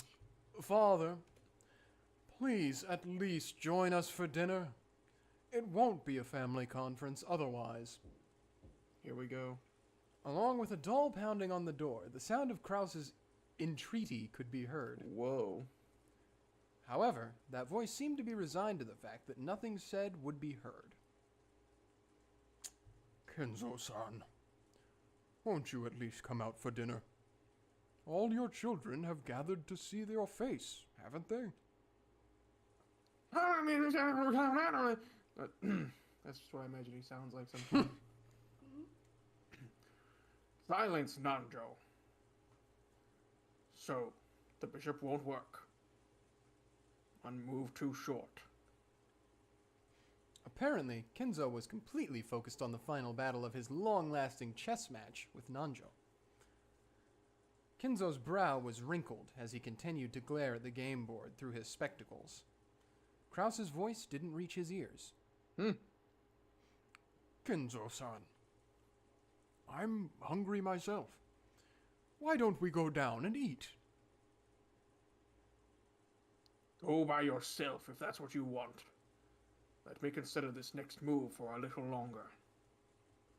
We are going to finish it tonight. Otherwise, it's doubtful we'll finish before the world ends. One of the names of the popular songs is World End. World End and World Dominator. Nanjo rose from his seat, hoping this would prompt Kenzo to do the same, but Kenzo's eyes never left the chessboard. He knew well that Kenzo always displayed a blind concentration when it came to chess. But he'd never seen Kenzo concentrate as hard as this. When I went to some of my relatives for Thanksgiving, I played hand and brain chess. Have you ever played hand and brain chess? I've heard of it, I've never played it. So I'm assuming you know what it is then, if you've heard of it. Yep. I was the hand and my cousin was the brain, and this was my cousin who, for any of you American viewers out there, got a 35 on his ACT. Okay. So he knew like every single move, so I was under pressure to understand everything he wanted from me, and we did end up winning, but like For me, I was sweating, bro, because I felt more like I was going to disappoint him rather than lose the game. I was more worried about misinterpreting what he wanted than actually losing, which Yeah. we played against his 2 twin sisters who, no offense to them, aren't very good at chess. But I'm also not very good at chess myself when I'm playing on my own. However, he did give me some pointers, so I think I'm better than I was. Anyways. I've never played chess.com, so I have no idea what my ranking would be. All I know is I've beaten most of my friends at chess, but I've never beaten my father. So in my personal rankings, I'm second in the world. I've faced my father several times. You know my dad. It's inexplicable how it happens. That is a bit, but I've known Bill Pertuset to do other things that are strange. Sorry, I also just name dropped him. That's okay. He is famous. He should be famous. I've known him to do other strange things that have been something I wouldn't expect of him before. He's a master of all, jack of none. Cut to poggers. True. Anyway. He knew well that Kenzo... Oh, wait, I already read that. It was almost as though Kenzo was telling the truth, and there would never be another chance for them to continue their contest if they didn't finish tonight. It seemed that no matter how obstinately he called out to Kenzo, it wouldn't reach the latter's heart. Ladders don't have a heart, dummy. Oh, the ones in Lethal Company do. Probably. Nanjo gave up and headed to the door that Kraus was still banging on. Kraus, this is your chance. Go in there. Door's out. True. Pull him out forcefully. Surely this will only end well. He's old. He can't resist. Just dies. True. I won't let you take me. It's like he's got a lag switch. He can just pull the plug anytime he wants on himself. The door to the study opened. Kraus was taken aback, thinking that maybe Kenzo was actually coming out. However, Nanjo was the only one who appeared, and Kraus let out a sigh of relief. Relief? Dr. Nanjo, is father dead yet? No. Yeah, seriously. I'm sorry I couldn't be of service. Right now, this room is Kenzo-san's whole world. Nanjo shook his head with a completely defeated expression. Kraus raised his fist once more and banged on the door, shouting, Father, can you hear me? We're heading down now, but please join us anytime you feel like it. All of your children are waiting for you. His voice was very loud, and he was making a racket pounding on the door. There was no way it wouldn't reach Kenzo's ears.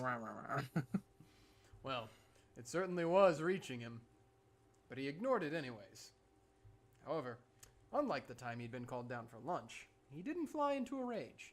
Thank goodness. By now, Kenzo was calm at heart, almost as though he had taken on a philosophical view and turned himself over to fate. Neither dinner nor the faces of my children interest me in the slightest. I will only leave here if Beatrice is resurrected, or if I am chosen as a sacrifice for the key. The demon's roulette has already started spinning. Why hasn't anyone considered being like, Father, Beatrice is down here? What the? Really? Yeah, right? Like Kenzo Pog. Kinzog. What meaning does dinner have at this point? As though the painfully loud banging on the door completely failed to enter his hearing, Kenzo silently thought about his next chess move, still in his philosophical state. You can make it sound better than that. It's the banging reached his ears, but not his heart. Yeah. Just as always, Kenzo's figure couldn't be seen anywhere in the dining hall. Kraus, wearing a bitter smile, returned with Nanjo. Father says he's still not feeling well. He truly regrets missing this once-a-year opportunity to sit together with his gathered family. Eva and Rudolph sniggered. Even Kinzo's personality, or given Kinzo's personality, there was no way he'd showed signs of regret. And none of his relatives showed any regret at his absence. Yeah. Then, why don't we start dinner? Goda, begin. Certainly. Well then, if you will allow me. What was the dessert he had last time that I absolutely hated that was basically just flan? Do you even remember what that was? Oh, that's pretty much what it was, but it just had two weird rose-based sauces. Yeah, there was rose hip. One sweet and one sour. Yeah.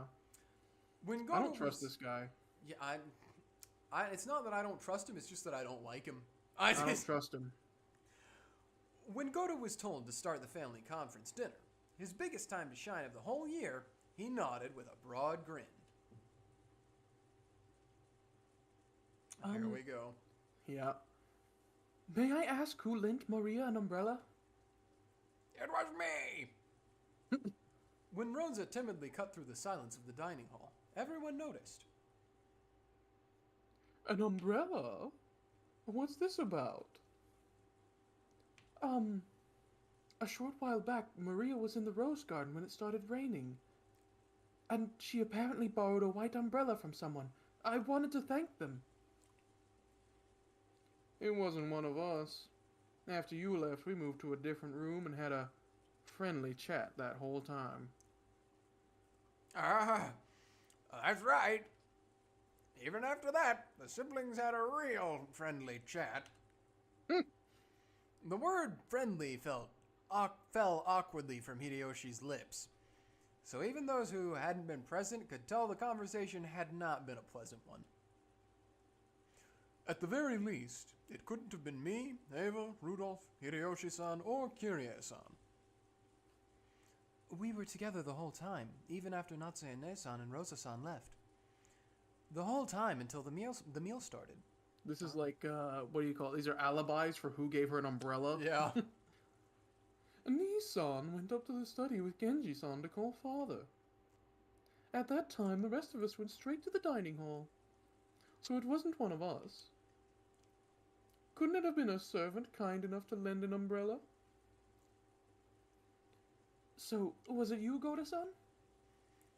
I have been in the kitchen the whole time, preparing. My sincere apologies. Goda looked slightly disappointed about missing this chance to show off. You should have lied! At that time, Shannon and Kumasawa appeared, pushing a serving cart loaded with hors d'oeuvres. Ew. Then, what about Kumasawa-san or Shannon-chan? Yes? Has something gone wrong? Immediately assumed something bad has happened. Yep. Because Shannon had come in part way, she shrank back, mistakenly thinking that the others were searching for the one responsible for some error. It isn't like that. It started to rain when Maria-chan was alone in the rose garden. After that, someone lent her an umbrella. And Rosa said she wanted to thank that person. Uh-oh. Beatrice. Maria, her mouth a thin line, said the witch's name in a small voice. And Rosa explained the situation one more time. As she did, Kumasawa-san cackled. Oh, it wasn't us.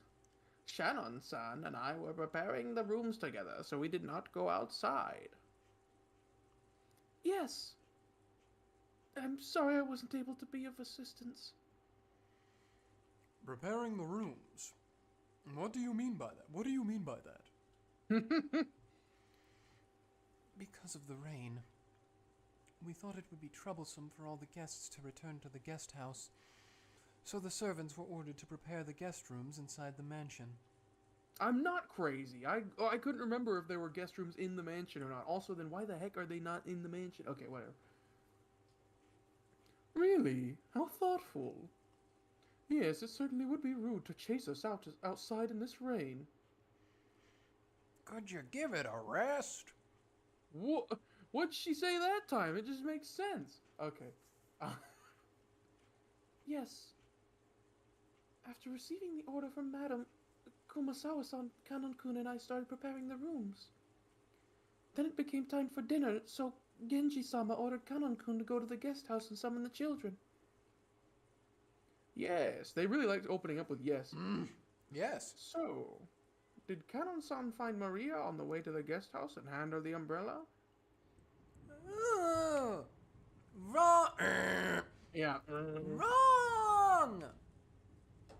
The person who had actually received the umbrella denied it. Rosa was troubled.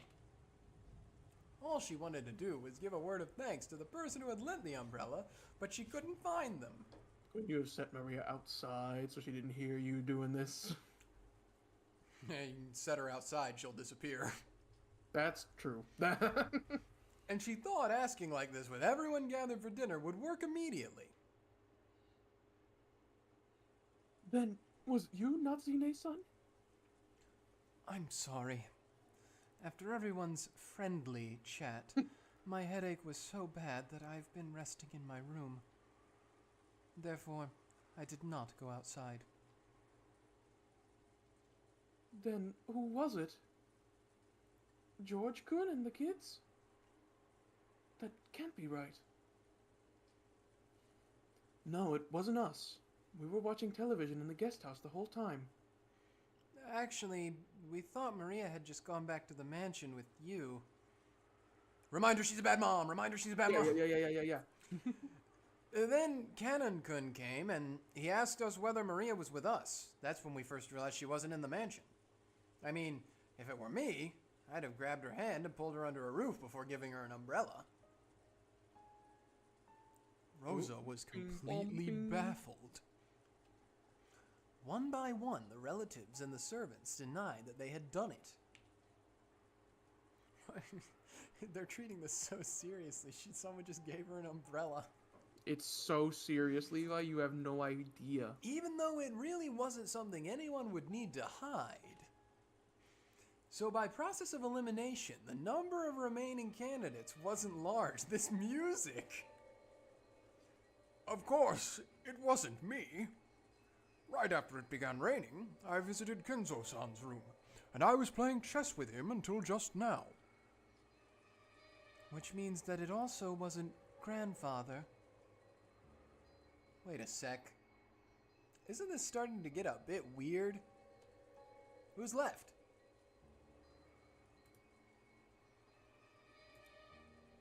Holy moly. I was trying to find the song, but again, I'm lost. There's so many songs. You know how many songs are in this OST total? I'm gonna guess like 100. 200. Oh my goodness. Yeah.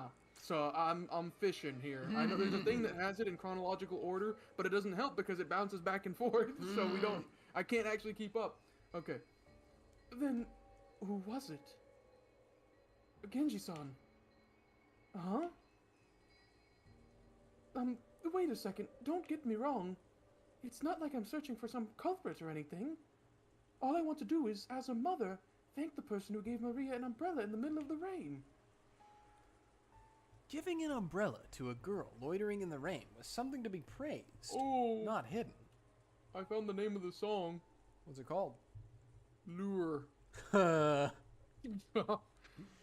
Despite that, no one raised their hand. Why not? Everyone started whispering about how strange this was getting. What if this was just the entire game, where it was like just weird coincidences and the family being super suspicious about them? And then everyone just goes home. Yeah. God. I'd be a lot less beloved, I'll tell you that. But calm down, Rosa. Why don't we just ask the person who was lent the umbrella? That's what everyone had been thinking since the beginning. But they were all scratching their heads as to why she didn't just ask Maria, who had been given the umbrella. However, Rosa bit her lower lip. After all, she already knew how Maria would answer if asked. Of course. Rudolph Kuhn here's got it right. I'm stumbling so much today. It's Maria-chan, tell your uncle. Who lent you the umbrella? Beatrice! Saddam. Oh. The dining hall was wrapped in silence for an instant. But it was soon interrupted by a burst of laughter. What? Oh, I see. Squilliam laugh. So Beatrice, the witch of the forest, felt pity and lent her an umbrella. What a lovely story. Rosa, there you have it.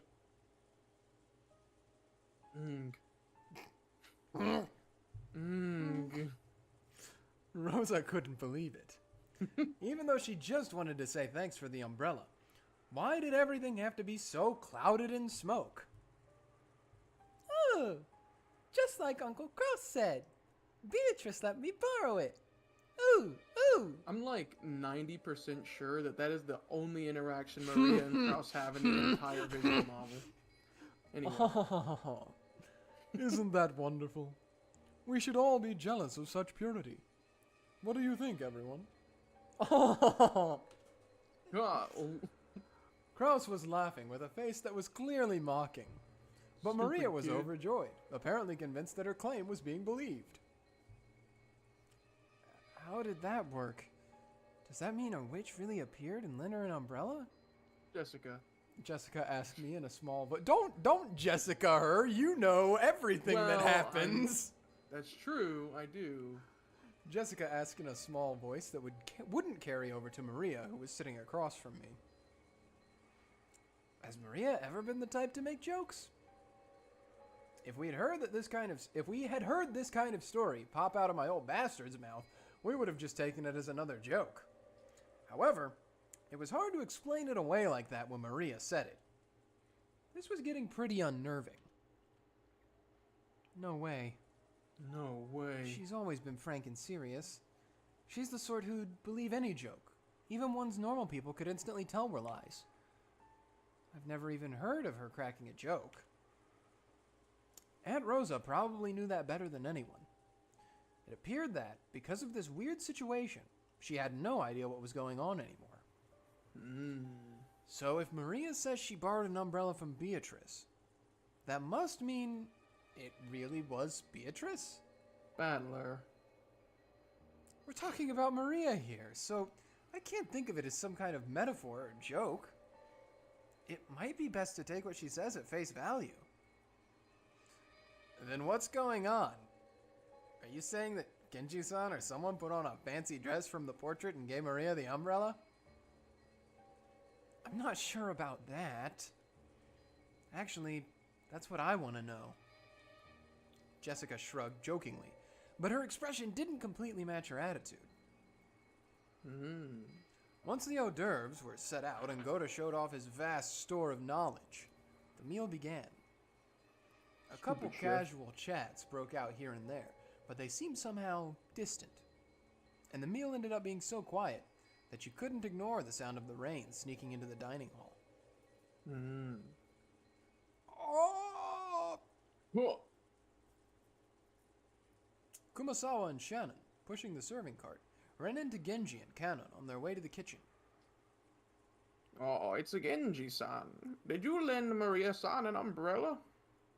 Yes. No. That would have been really funny, right? Is there some problem? An umbrella? What are you talking about? Well, Nope.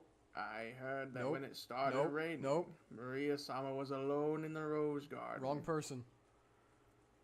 No, I was just giving her the creepy voice. Oh! No. Well, I heard that when it started raining, Maria-sama was alone in the rose garden. It seems she borrowed an umbrella from someone there. But we don't know who it was. It wasn't me. After all, I actually thought Maria-sama was in the guest house.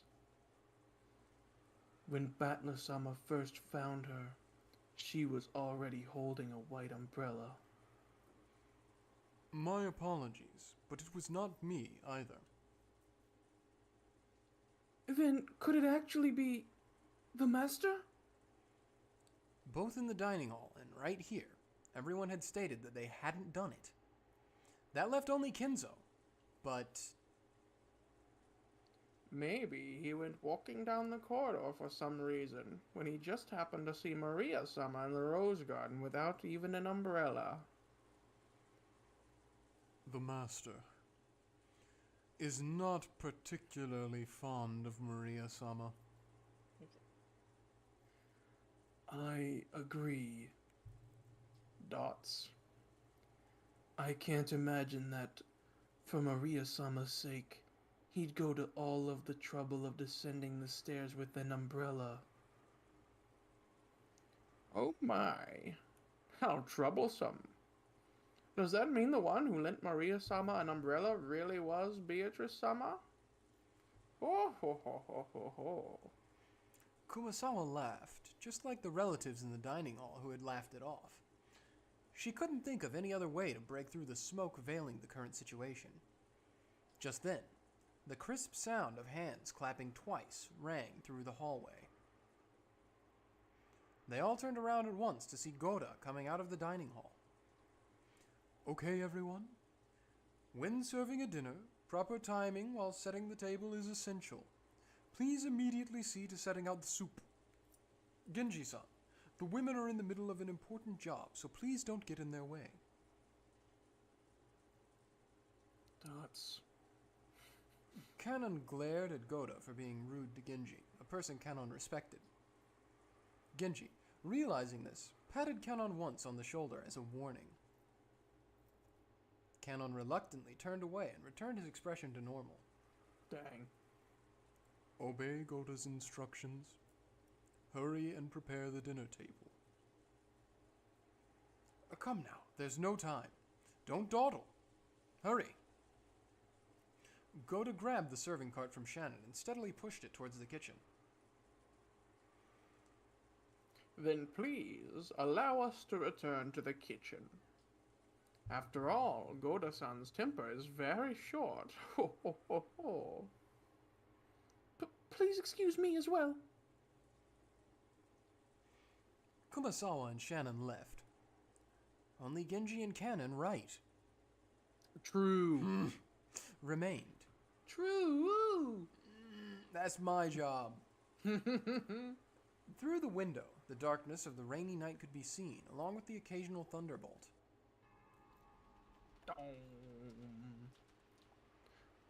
Genji-sama, did Beatrice-sama really return? I don't know.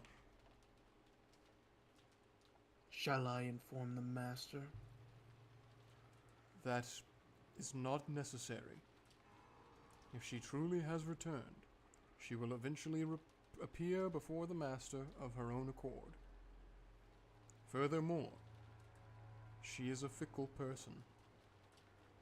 It would be pointless to report to the master only to find that she does not appear. I wonder if this means the master's ceremony has already begun. Probably. However, that has nothing to do with furniture like us. We must continue to return the favor we received from the master until our final moments. Yes, that is furniture's duty. Oh my gosh. The thunder crashed once more. Except for those instants when lightning lit up the sky, nothing could be seen out the window but the darkness of night. Just as humans rule when the sun is up, those that are not human rule when the sun is down. The darkness of night that now surrounded Rokkenjima was ruled by another master, not the Ushiromiya family. Did this master take pity on Maria when she was alone and being pummeled by the rain in the rose garden, lending her an umbrella? Kanon looked at the rose garden's lights, dimly visible beyond the window. The dim lights weren't enough to illuminate the surrounding area. Looking at those lights felt like making eye contact with the witch, and Kanon forced himself to avert his gaze. If he didn't, it felt like his eyes would be absorbed by that light.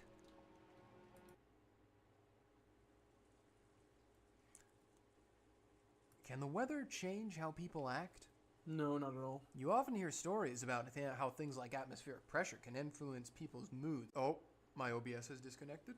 Yep, stream's being difficult. Give Give me it a one second. Oh, it looks like it's back. Okay. All we missed is the description of a dessert, so... Gona-san enthusiastically explained the recipe as soon as his final dish was presented. Okay, something must be going on with, like, my Wi-Fi, I bet. There's probably, like, something going on. Well, it has almost been 2 hours, so if we can find a stopping point soon, we could probably end it. PM, and it just stops. No. Oh, This is so... Did you hear what I said? I heard nothing beyond your OBS was doing it again. Okay, I said it has almost been 2 hours since we started streaming, so we could probably find a place to stop soon if this will abate for a moment. But it's not abating, so... Yeah. Well, we've gotten a good chunk here. I feel like this is a decent enough spot. We got past the umbrella, so... All right, well, kind of. Yeah. So yeah, they're getting served sherbet. They're getting served chocolate cake. You know what that means, audience. Pertuset knows what that means. I do. And so yeah, because we're getting a little bit of technical difficulties, but also because we've been going for about 2 hours now, I guess that's where we're going to go ahead and call it for this time. Let's see. Let's just make sure in the system. Have we gotten anything new? Nothing in Nope. tips. Nope. And obviously we had Characters. all the characters already. Yeah, double check Maria and see if it doesn't say anything about the umbrella, but I don't think it would have changed by now. Nope. Sometimes they sneak past you and they hide some stuff. But I think we're all right for now. Kenzo chucked an umbrella at Maria. I wish. I'm never going to be able to get that image out of my head now. It's true. It's just real. What is that unsightly creature? All right, everybody.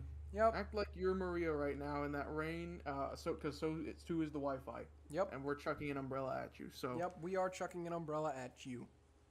See you next week. For more Bye-bye. Umineko. Next Thursday, roughly the same time, maybe.